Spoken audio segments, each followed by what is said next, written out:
4 de junio de 1943. Railroad Street, Mexia, Texas.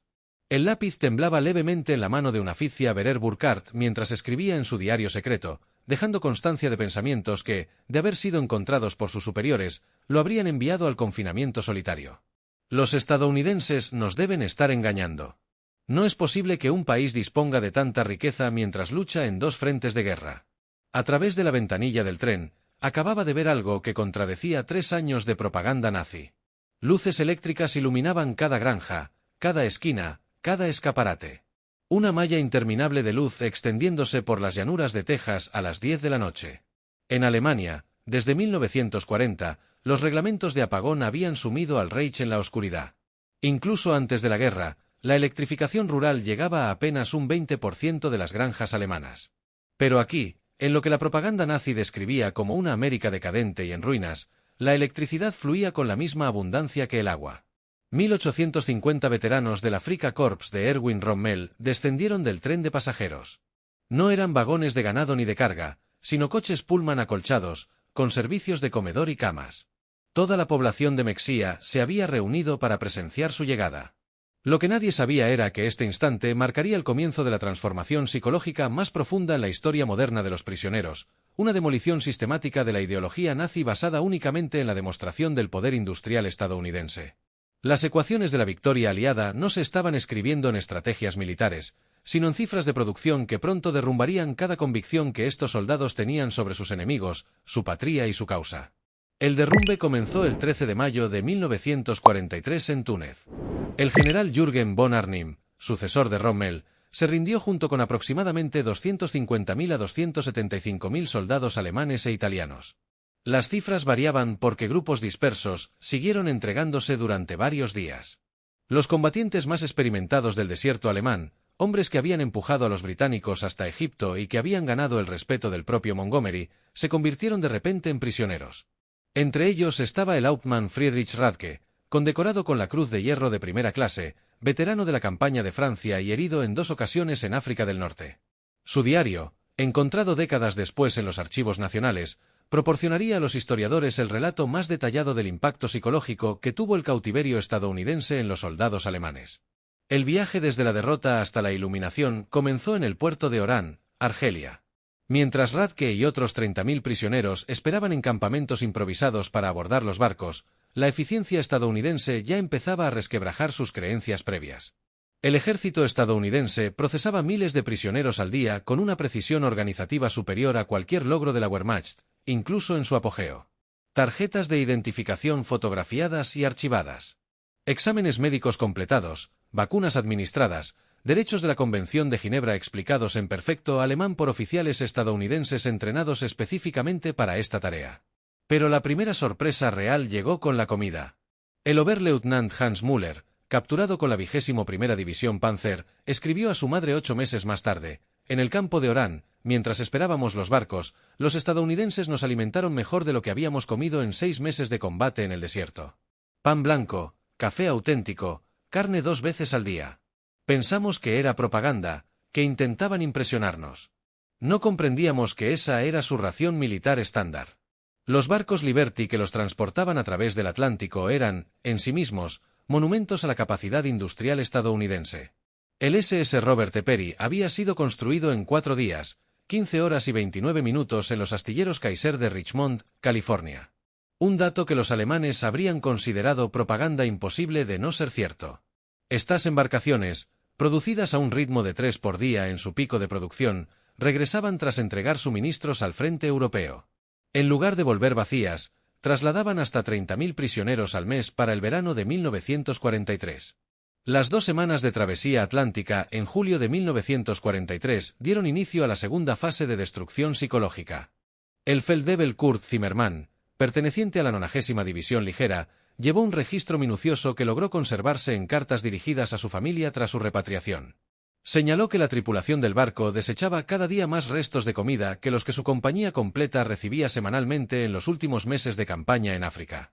Los marineros estadounidenses tiraban bistecs a medio comer, panes enteros, litros de leche que había reposado demasiado tiempo, escribió Zimmermann. Lo hacían abiertamente, sin intención de burlarse, sino porque para ellos aquel desperdicio carecía de importancia. Su abastecimiento parecía no tener fin. Los barcos se convirtieron en aulas flotantes del poder estadounidense. Los prisioneros descubrieron que la nave que los transportaba era una de las 2.710 embarcaciones Liberty construidas durante la guerra. Cada una de ellas requería 250.000 piezas ensambladas a partir de componentes fabricados en 32 estados. Los motores, según contaron los guardias estadounidenses más parlanchines, se fabricaban en 3 plantas distintas, cada una produciendo cilindros de 900 caballos de fuerza, que luego se armaban en puertos que apenas existían 2 años atrás. El teniente coronel Wilhelm von Staubrunn, perteneciente a una familia aristocrática prusiana que había servido en todos los conflictos alemanes desde Federico el Grande, escribiría más tarde en sus memorias: mientras nuestro barco se aproximaba a la costa americana, observé la antena de radar girando sobre el puente. Esta tecnología, que creíamos tener solo nosotros, y tal vez los británicos en cantidades limitadas, era equipo estándar en un buque de carga. Fue entonces cuando sospeché por primera vez que Alemania ya había perdido la guerra. 2 de agosto de 1943. Base naval de Norfolk, Virginia. La primera visión de América pulverizó los últimos vestigios de propaganda nazi sobre la supuesta debilidad industrial estadounidense. La base de Norfolk se extendía por 4.300 acres, con muelles que se prolongaban por millas y grúas cargando y descargando decenas de barcos simultáneamente. En un solo día, este puerto manejaba más toneladas de carga que el puerto alemán de Hamburgo en una semana. Gerhard Johann Weber, obrero de fábrica en el Ruhr antes de ser reclutado, contó 47 barcos de carga en diferentes fases de carga o descarga. Cada grúa, anotó en su diario secreto, levantaba cargas que en Alemania habrían requerido una docena de hombres y caballos. Se movían con energía eléctrica, de manera fluida, constante, sin el humo de carbón que asfixiaba nuestras ciudades industriales. Los prisioneros fueron formados en columnas para la marcha hacia los trenes que los esperaban. En el trayecto, pasaron junto a estacionamientos repletos de automóviles civiles, cientos de ellos pertenecientes a los trabajadores del puerto. En Alemania, poseer un coche privado seguía siendo un privilegio reservado para los ricos y los miembros del partido. El Volkswagen, prometido al pueblo alemán desde 1934, no era más que una ilusión propagandística, con menos de 1.000 unidades entregadas a ciudadanos comunes. Aquí, los obreros iban a trabajar en sus propios vehículos. Pero nada los preparó para los trenes. No eran vagones de carga ni los Wagens 48, para 40 hombres u 8 caballos, que habían transportado a las tropas alemanas por Europa, sino vagones de pasajeros completos. Coches Pullman con asientos acolchados que se convertían en camas. Vagones comedor con manteles blancos y cubiertos de plata. Vagones de observación con ventanas panorámicas. El Hauptmann Radke escribió: subimos a bordo como turistas, no como prisioneros. Los guardias estadounidenses parecían casi avergonzados por tanta comodidad. Un sargento se disculpó porque el aire acondicionado no funcionaba bien en nuestro vagón. Aire acondicionado. En pleno agosto, creíamos que semejantes lujos solo existían en el tren personal de Hitler. El viaje de 3 días en tren desde Norfolk hasta los campos de Texas y Oklahoma resultó más devastador para la ideología nazi que cualquier derrota militar. Mientras los trenes atravesaban Virginia, los prisioneros pegaban sus rostros a las ventanas, contemplando una América cuya existencia únicamente desmentía todo lo que les habían enseñado. Cada pueblo pequeño brillaba con iluminación. Martensval, Danval, Greensboro, comunidades que en Alemania habrían tenido suerte de contar con una sola lámpara pública, exhibían vitrinas iluminadas, letreros eléctricos, casas con varias habitaciones encendidas. Los trenes pasaban junto a fábricas en turnos nocturnos, sus ventanas iluminadas, los estacionamientos llenos aún pasada la medianoche. El Oberleutnant Müller, cuyo padre era dirigente de bloque nazi en Hamburgo, escribió en una carta hallada en 1987: pasamos por docenas de ciudades en esa primera noche. Todas tenían más electricidad que todo Hamburgo. Los guardias nos dijeron que esto era normal, que todos los pueblos americanos tenían electricidad desde la década de 1920. Lo llamé mentiroso. Solo se encogió de hombros y dijo que lo comprobaríamos. En Roanoke, Virginia, el tren se detuvo para cargar agua y carbón. Los prisioneros observaron cómo los ferroviarios estadounidenses hacían en 30 minutos lo que en Alemania tardaría 2 horas. Cargadores automáticos de carbón, bombas de agua eléctricas, sistemas de lubricación mecanizados. Cada aspecto de la operación evidenciaba superioridad tecnológica. Más perturbadora aún era la riqueza casual de los trabajadores. Calzaban botas de cuero que le costarían a un obrero alemán 2 meses de salario. Bebían Coca-Cola en botellas de vidrio y arrojaban los envases sin pensarlo. Fumaban cigarrillos constantemente, apagándolos a medio consumir. El Feldwebel Heinrich Müller, ingeniero eléctrico en Siemens antes de la guerra, calculó que el patio ferroviario en el que estuvieron consumía más electricidad en una hora que todo su distrito en Berlín en un día. El despilfarro era impresionante, escribió. Dejaban luces encendidas en edificios vacíos. Ventiladores eléctricos giraban en salas desocupadas. Era la despreocupación de quien tiene recursos infinitos. A medida que los trenes cruzaban Tennessee y Kentucky, los prisioneros se toparon con el poder industrial estadounidense en todo su esplendor. Por las ventanas, observaban fábricas interminables, cada una más grande que cualquier instalación que hubieran visto en Alemania. La planta de aluminio de Alcoa, en Tennessee, se extendía por 5 kilómetros a lo largo del río, sus hornos eléctricos consumiendo 175.000 kilovatios de energía, más que toda la ciudad de Múnich. Cerca de Louisville, los trenes redujeron la velocidad al pasar por el complejo de Rubbertown, donde fábricas de caucho sintético habían surgido de campos vacíos en solo 18 meses. 4 instalaciones gigantes, cada una con miles de empleados, produciendo 800.000 toneladas de caucho sintético al año. Alemania, a pesar de haber inventado el proceso, nunca logró superar las 120.000 toneladas en su mejor año. El Oberleutnant Erich Hoffmann, químico de IG Farben, comprendió al instante las implicaciones. En una entrevista posterior a la guerra, recordó, conocía esas plantas. Veía las columnas de destilación, los craqueadores catalíticos. Cada instalación era más avanzada que cualquier cosa que habíamos construido, y hablaban de decenas más en todo el país. Los trenes pasaron frente a la planta de Willow Run de Ford en las afueras de Detroit, visible a kilómetros de distancia. Esta fábrica, construida en apenas 9 meses, producía un bombardero B-24 Liberate cada 63 minutos. En su punto máximo, 42.000 trabajadores ensamblaban aviones a partir de 1.550.000 piezas fabricadas por 1.500 subcontratistas. La planta ocupaba 2,3 millones de pies cuadrados y consumía más electricidad que toda la ciudad alemana de Colonia. El Hauptmann Berli, piloto de la Luftwaffe derribado sobre Túnez, presionaba su rostro contra el vidrio mientras pasaban. Contó 17 bombarderos B-24 en distintas etapas de ensamblaje visibles desde el tren. Nos habían dicho que los aviones estadounidenses eran inferiores, construidos a la carrera, y que se desintegrarían en combate, pero pude apreciar la precisión de las líneas de producción, la calidad de la construcción. No eran aeronaves inferiores, simplemente se fabricaban a una velocidad que no podíamos imaginar. A medida que los trenes se adentraban más en territorio estadounidense, la destrucción del mito nazi se volvía más completa. En St. Louis, cruzaron el río Mississippi sobre el puente Eads, mientras que debajo de ellos, barcazas transportaban más grano que toda la cosecha alemana de 1942. Los prisioneros podían ver silos alineados a lo largo de ambas riberas, cada uno con capacidad suficiente para alimentar una ciudad alemana por meses. El unteroficier Carl Schmidt, hijo de un granjero bávaro, escribió en su diario: «Los estadounidenses transportan alimentos como nosotros transportamos municiones, en cantidades interminables y sin preocuparse por las pérdidas. Observé cómo cargaban una sola barcaza con suficiente trigo para alimentar a mi pueblo entero durante 5 años. El operador de la grúa comía un bocadillo de carne más gruesa que nuestra ración semanal». En Kansas City, el tren se detuvo junto a un enorme matadero donde decenas de miles de reses esperaban ser sacrificadas. El olor de las plantas de procesamiento cárnico impregnaba el aire durante kilómetros. Los prisioneros, que en África habían sobrevivido con apenas 200 gramos de carne por semana cuando tenían suerte, observaban a los trabajadores estadounidenses comiendo sándwiches de carne en su descanso. «Ellos comen carne como nosotros el pan», escribió el Gefreiter Paul Fischer. «No, eso está mal. Comen carne como nosotros desearíamos poder comer pan». El guardia nos compró hamburguesas en un puesto cerca de la estación. Carne, queso, vegetales en pan blanco por 15 centavos. Compró 20 sin pensarlo, pagó con un billete de $1. Esto no era especial. Era su comida cotidiana.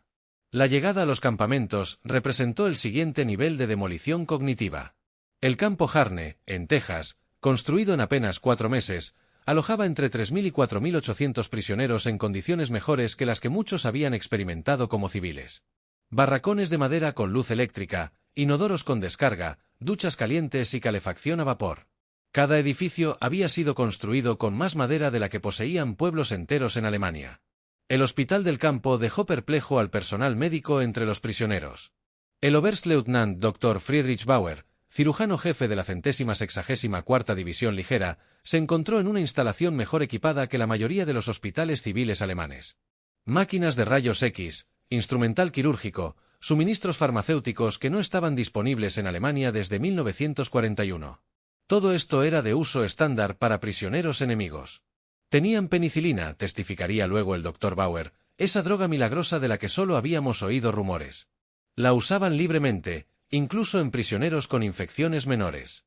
Soldados alemanes morían por falta de medicamentos básicos con sulfamidas, y los estadounidenses nos daban su medicina más avanzada sin dudarlo. La cocina del campamento se convirtió en otra lección sobre la abundancia estadounidense.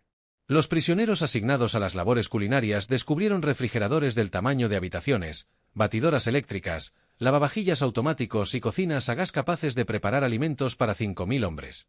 Las raciones diarias incluían leche fresca, huevos, carne, vegetales y pan blanco, cantidades que los civiles alemanes no veían desde 1939.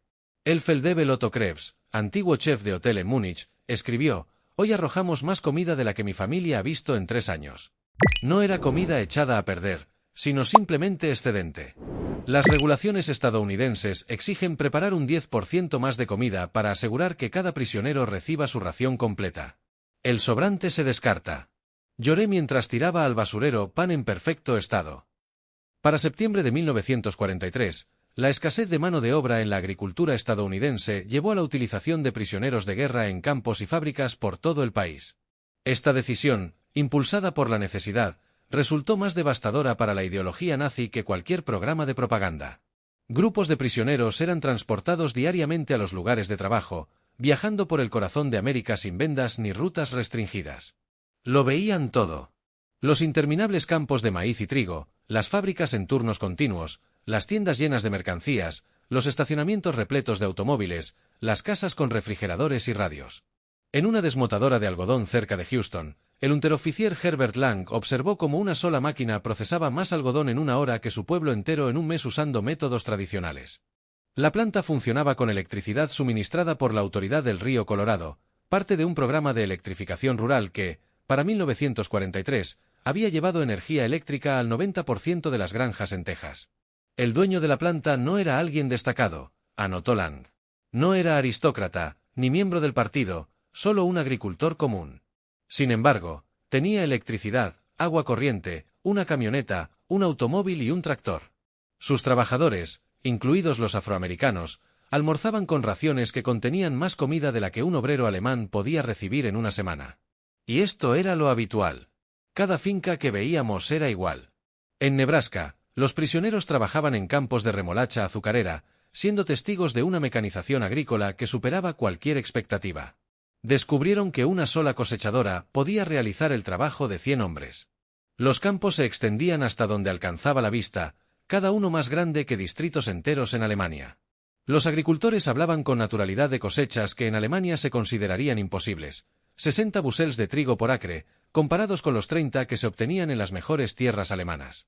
El soldado raso Wilhelm Hoffmann, trabajando en una granja cerca de Scottsbluff, escribió: «El hijo del granjero, un muchacho de 16 años, conducía un tractor que valía más que todo lo que mi padre ganó en su vida». Cuando mencioné esto, el joven se rió y dijo que ni siquiera era un tractor especialmente bueno. Su padre esperaba un modelo nuevo de John Deere, aún más avanzado. Las revelaciones más contundentes fueron para aquellos prisioneros que trabajaron cerca o dentro de fábricas estadounidenses. Aunque las reglas de la Convención de Ginebra prohibían su participación directa en la producción de material bélico, se les permitía trabajar en industrias que liberaran mano de obra estadounidense para tareas militares. Esta excepción permitió que miles de prisioneros alemanes presenciaran de primera mano la capacidad industrial de Estados Unidos. En una fábrica de sopa Campbell en Nueva Jersey, los prisioneros observaron líneas de producción que procesaban más tomates en un solo día que la mayoría de las fábricas alemanas en un mes. La planta operaba con una dotación mínima de mujeres y hombres ancianos, ya que la mayoría de los jóvenes estaban en el ejército. Aún así, la producción superaba los niveles de tiempos de paz. El suboficial Ernst Wagner, quien había trabajado en una planta de procesamiento de alimentos en Alemania antes de la guerra, documentó la experiencia. Todo estaba automatizado. Cintas transportadoras eléctricas, máquinas de llenado automático, cocedores al vapor que procesaban cientos de latas al mismo tiempo. Una mujer mayor controlaba los mandos que en Alemania requerirían al menos 50 trabajadores. Y lo hacía escuchando la radio y tomando café.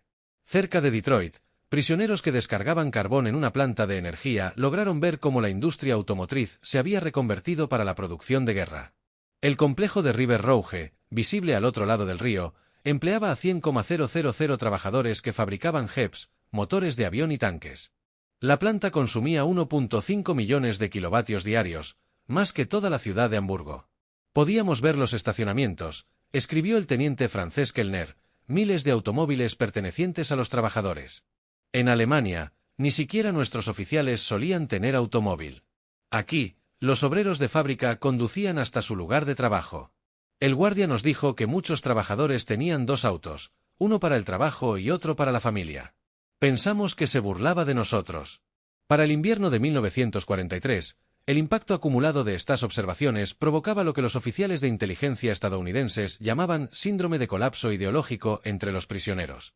La División de Proyectos Especiales, el programa secreto de reeducación dirigido por la Oficina del Jefe de Prisiones Militares, registró un aumento en los prisioneros que pedían acceso a periódicos, libros y material educativo en Estados Unidos.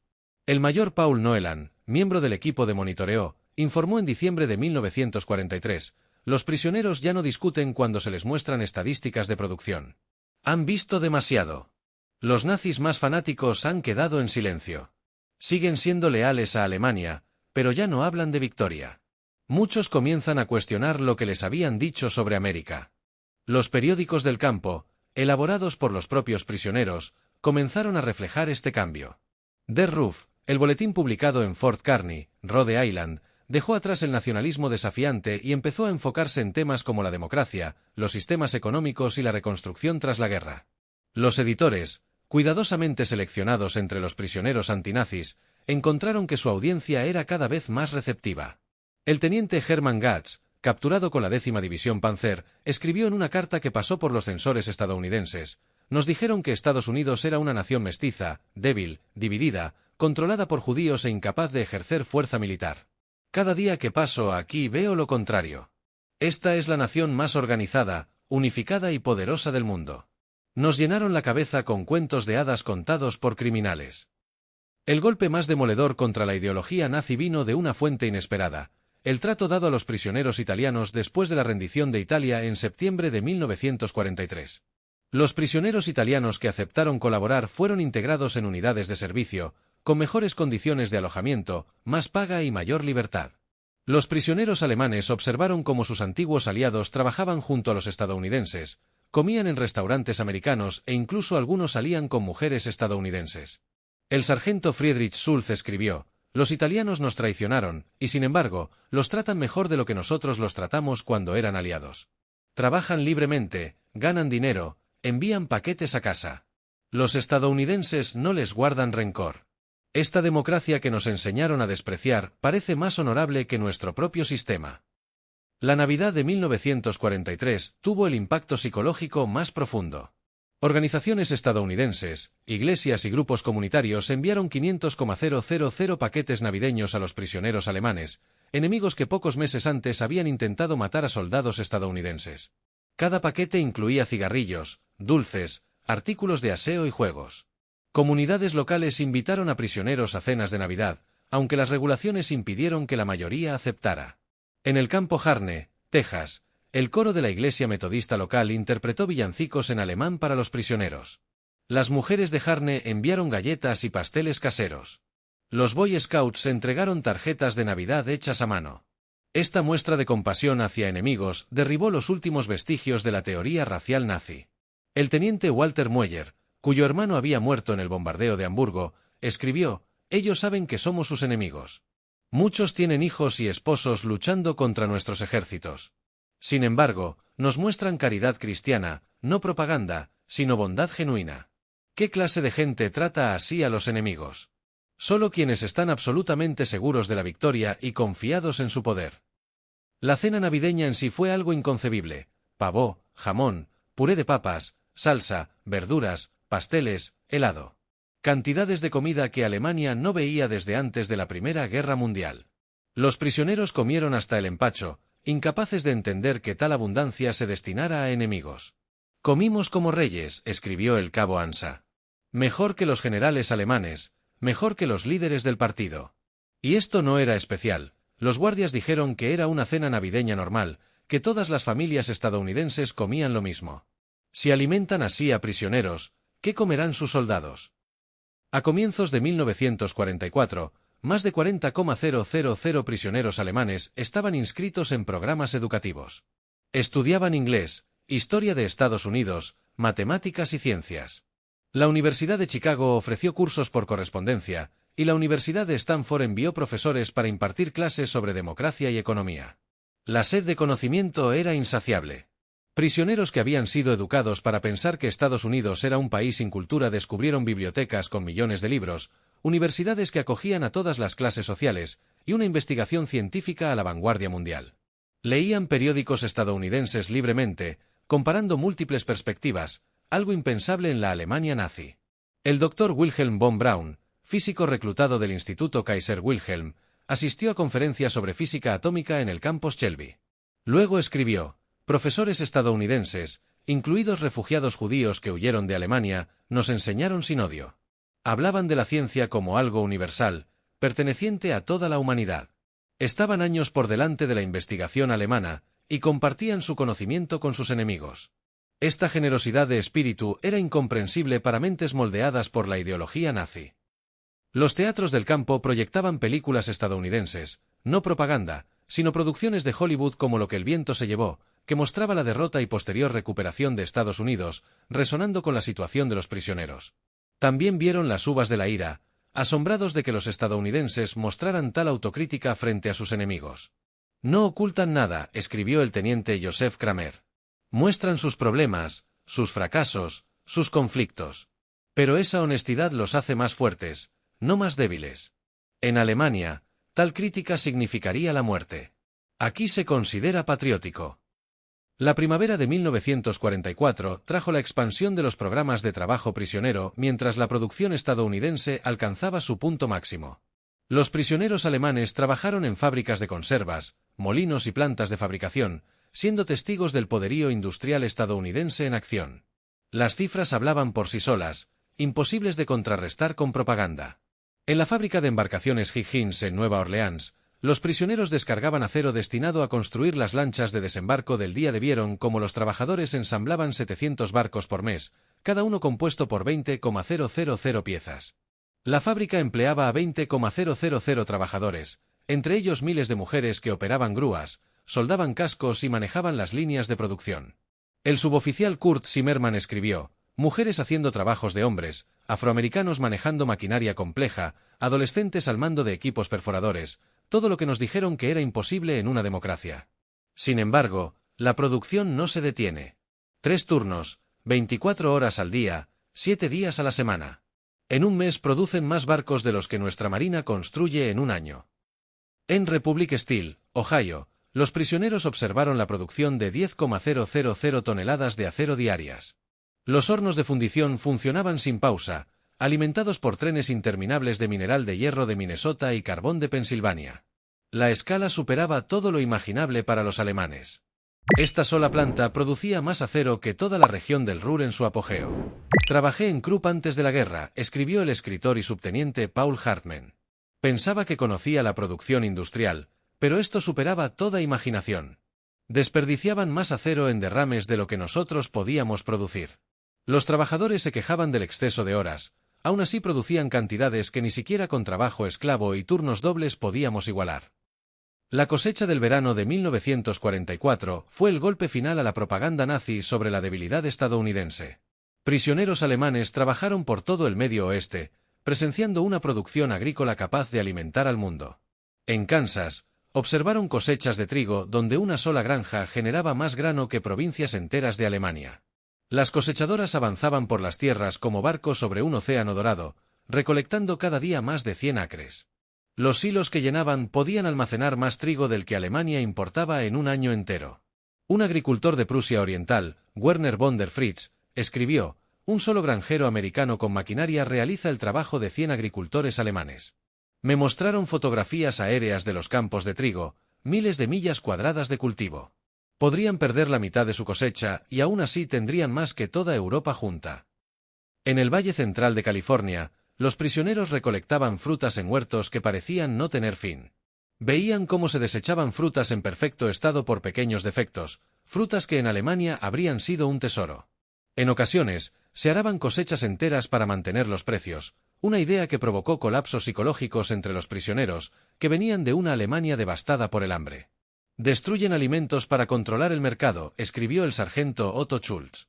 «Montañas de naranjas fueron aplastadas con bulldozers porque había demasiadas. Rogamos que nos permitieran enviarlas a nuestras familias en Alemania. Los guardias nos comprendían, pero explicaron que era imposible.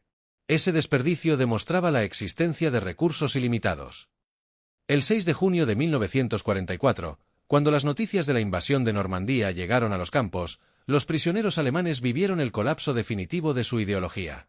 La magnitud de la operación, 6,000 barcos, 11,000 aviones, 150,000 hombres en la primera oleada, revelaba una capacidad organizativa que excedía todo lo que la Alemania nazi había imaginado. En el campo Shelby, los prisioneros vieron filmes noticiosos de la invasión días después. Observaron el interminable flujo de barcos, los puertos artificiales, el sistema logístico que transportaba 15,000 toneladas de suministros por día sobre playas abiertas. Vieron cómo su patria era aplastada por esa nación que habían sido enseñados a despreciar por supuesta debilidad. El cabo Friedrich von Toben escribió: «Fuimos conscientes entonces de que todo estaba perdido, no solo la guerra, sino todo el proyecto nazi. Habíamos retado al mayor poder industrial del mundo con cuentos de hadas y mitología racial. Enviamos caballos contra camiones, fusiles contra armas automáticas, valor contra recursos sin fin». Durante su cautiverio, los prisioneros alemanes experimentaron algo que desafió más a la ideología nazi que cualquier riqueza material: la humanidad estadounidense. A pesar de la propaganda que describía a los americanos como débiles y sentimentales, los prisioneros descubrieron a un pueblo lo suficientemente seguro de su fuerza como para mostrar compasión. Cuando el hijo del sargento Hans Müller murió en el bombardeo de Hamburgo, el comandante del campo estadounidense entregó personalmente el mensaje de la Cruz Roja y expresó sus condolencias. Cuando la esposa del teniente Paul Fischer escribió diciendo que tenía dificultades para alimentar a sus hijos, grupos religiosos estadounidenses enviaron paquetes de comida a su hogar en Alemania. Civiles alemanes, en un país que Estados Unidos bombardeaba activamente. «Separan al pueblo alemán del régimen nazi», escribió el suboficial Otto. «Decían que luchaban contra Hitler, no contra los alemanes.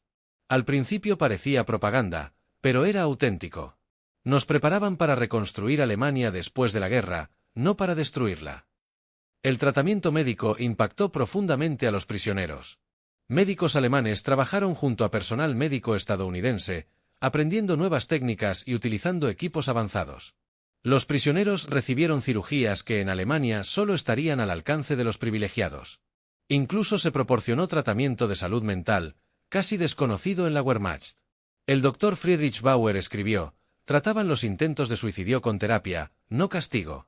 Los prisioneros con crisis mentales recibían apoyo psicológico, no palizas». Esta humanidad hacia los enemigos revelaba una fuerza que jamás habíamos comprendido: la confianza del verdadero poder. En marzo de 1945, el programa secreto de reeducación había logrado resultados sorprendentes. Más de 25,000 prisioneros se habían ofrecido voluntariamente para cursos de democracia. Los periódicos de los campos publicaban artículos sobre gobierno constitucional, libre mercado y derechos civiles. Los grupos de discusión analizaban el futuro de Alemania tras la guerra. El éxito del programa superó todas las expectativas. Prisioneros que habían llegado como fervientes nazis escribían ensayos sobre la reconstrucción democrática. Oficiales que habían jurado lealtad a Hitler planeaban cómo aplicar métodos agrícolas estadounidenses en la Alemania de posguerra. «Nos convertimos en misioneros de la democracia», confesó el sargento Hermann Göring, sin relación con el mariscal del Reich, en una entrevista en 1975. «No por imposición o propaganda, sino por observación.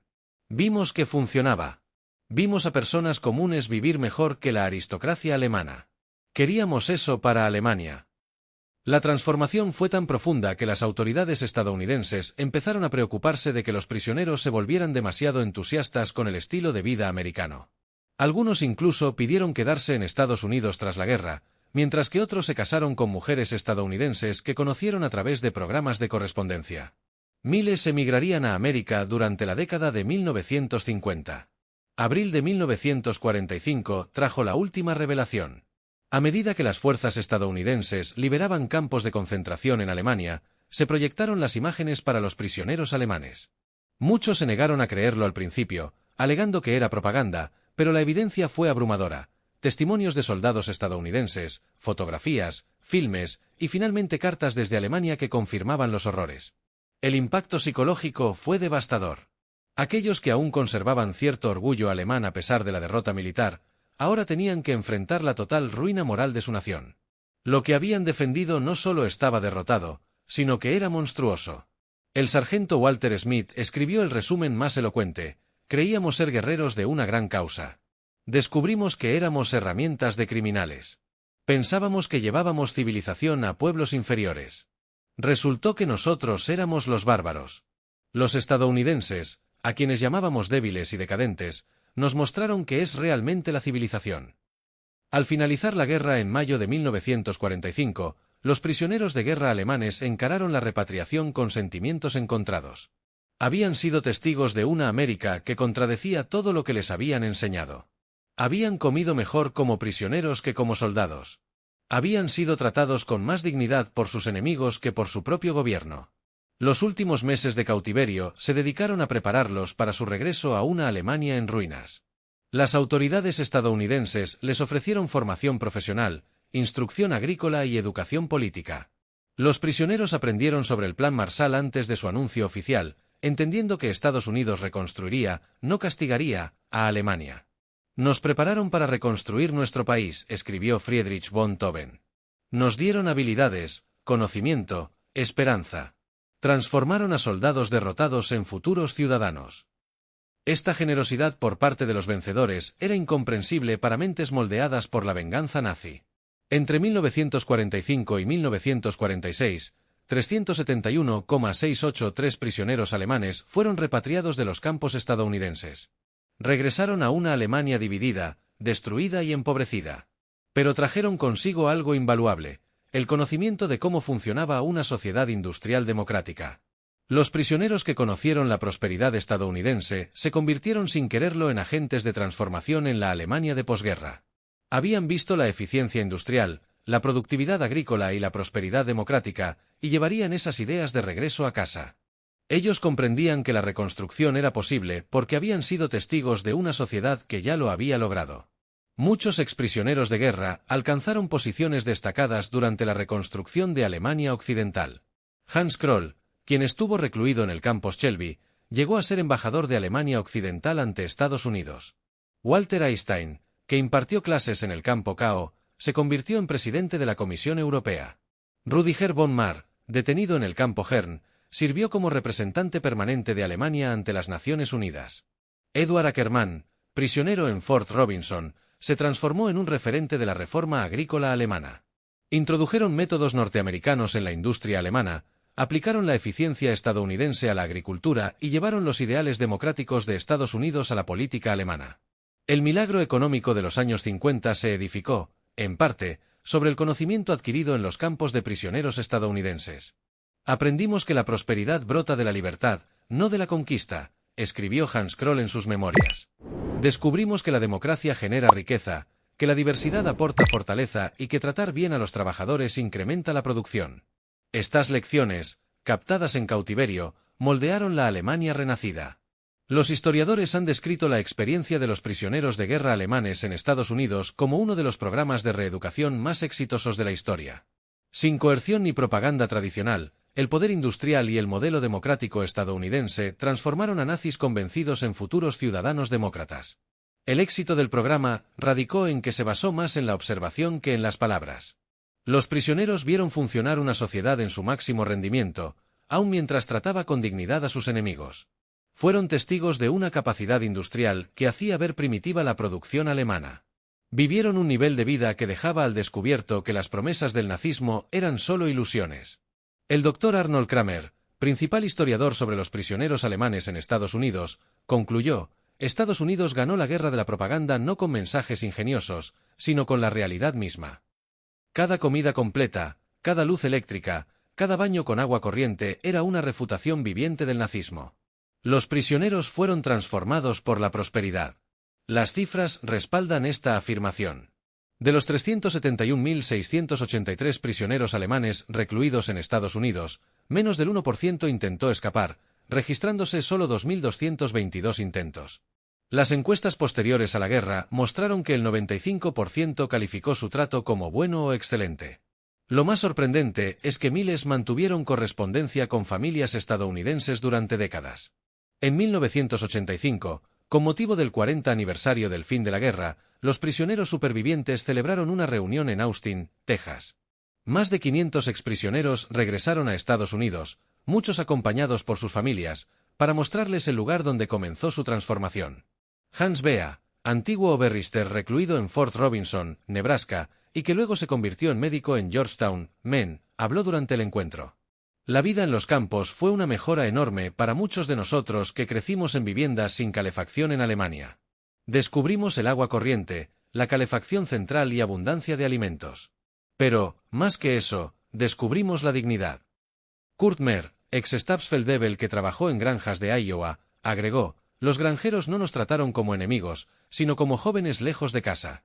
Compartieron sus comidas, su saber y, a veces, hasta sus hogares. Esta humanidad proveniente de personas cuyos hijos estaban luchando contra nosotros nos cambió para siempre.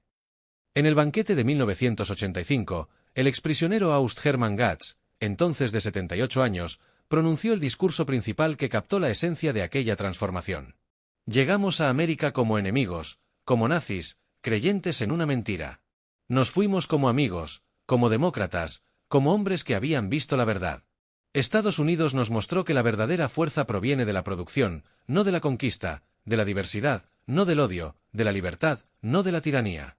Contemplamos el arsenal de la democracia en pleno funcionamiento. Vimos a granjeros que alimentaban al mundo, a obreros que fabricaban las herramientas de la victoria y a ciudadanos que trataban a sus adversarios con dignidad. Aprendimos que el arma real de Estados Unidos no eran sus bombas ni sus tanques, sino su infinita capacidad de crear y su inquebrantable confianza. Regresamos a Alemania con la misión de edificar una sociedad capaz de construir en lugar de destruir, de prosperar en paz, no en guerra. La Alemania que surgió de entre las cenizas se erigió sobre las lecciones aprendidas en los campos de prisioneros estadounidenses. Nosotros, que llegamos como conquistadores, partimos como alumnos. A América, de parte de los que antes fuimos sus enemigos y ahora somos sus amigos, gracias por mostrarnos el camino. El auditorio estalló en aplausos. Americanos y alemanes, antiguos adversarios, ahora unidos en reconocimiento de una transformación que parecía impensable cuando los primeros trenes llegaron a Texas en junio de 1943. La magnitud de la experiencia de los prisioneros alemanes en Estados Unidos puede apreciarse en cifras que revelan tanto la escala de la operación como su extraordinario éxito. Infraestructura de los campos: más de 500 instalaciones distribuidas en 45 estados, todos excepto Nevada, Dakota del Norte y Vermont, 175 campos principales con 325 anexos.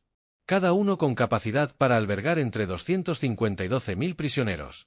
Construcción finalizada en un promedio de 90 días por campo. Población prisionera: 371.683 prisioneros de guerra alemanes, parte de un total de 425.871 prisioneros del eje. El pico de población se alcanzó en mayo de 1945.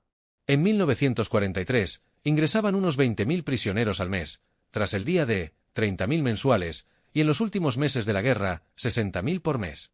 Contribución laboral: 14 millones de jornadas en labores agrícolas, 100 millones de tablones de madera procesada, 230 millones de dólares en valor laboral, dólares de la década de 1940, con un salario diario de 80 centavos por prisionero. Estos prisioneros ayudaron a cubrir déficits laborales críticos en 46 estados. Estadísticas de fuga: solo se registraron 2.222 intentos de escape de entre los más de 371.000 prisioneros, un 0,6%. Ninguna fuga permanente tuvo éxito. La mayoría de los fugitivos fueron capturados en menos de 24 horas. Ningún civil estadounidense resultó dañado por los evadidos.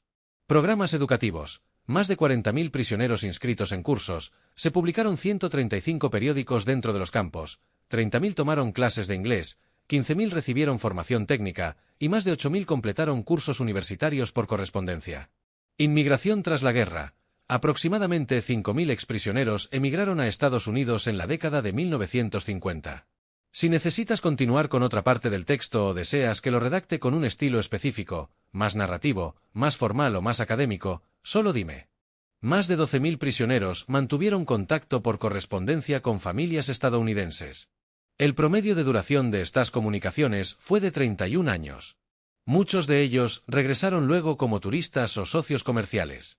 En cuanto a su valoración del trato recibido, el 95% lo calificó como bueno o excelente. El 74% consideró que su cautiverio cambió positivamente su forma de ver el mundo. Solo un 10% conservaba creencias nazis firmes para 1945. Los prisioneros alemanes que fueron testigos del poderío industrial estadounidense no solo observaron un momento histórico, fueron profundamente transformados por él. Su tiempo en cautiverio se convirtió en aprendizaje. Su derrota se transformó en una revelación. Y su encarcelamiento pasó a ser una liberación de las cadenas ideológicas del nazismo. Al final, la victoria más importante de Estados Unidos no ocurrió en los campos de batalla, sino en los campos de prisioneros, donde las pruebas irrefutables de la prosperidad democrática lograron lo que las armas no pudieron, la transformación total de la mentalidad enemiga. Los prisioneros llegaron convencidos de la superioridad alemana y de la supuesta debilidad estadounidense. Partieron con la verdad en mano. El poder industrial de Estados Unidos no solo era abrumador, sino incomprensible para mentes formadas en la escasez y la tiranía. Los trenes que los llevaron al cautiverio en 1943 transportaban a los guerreros del Tercer Reich.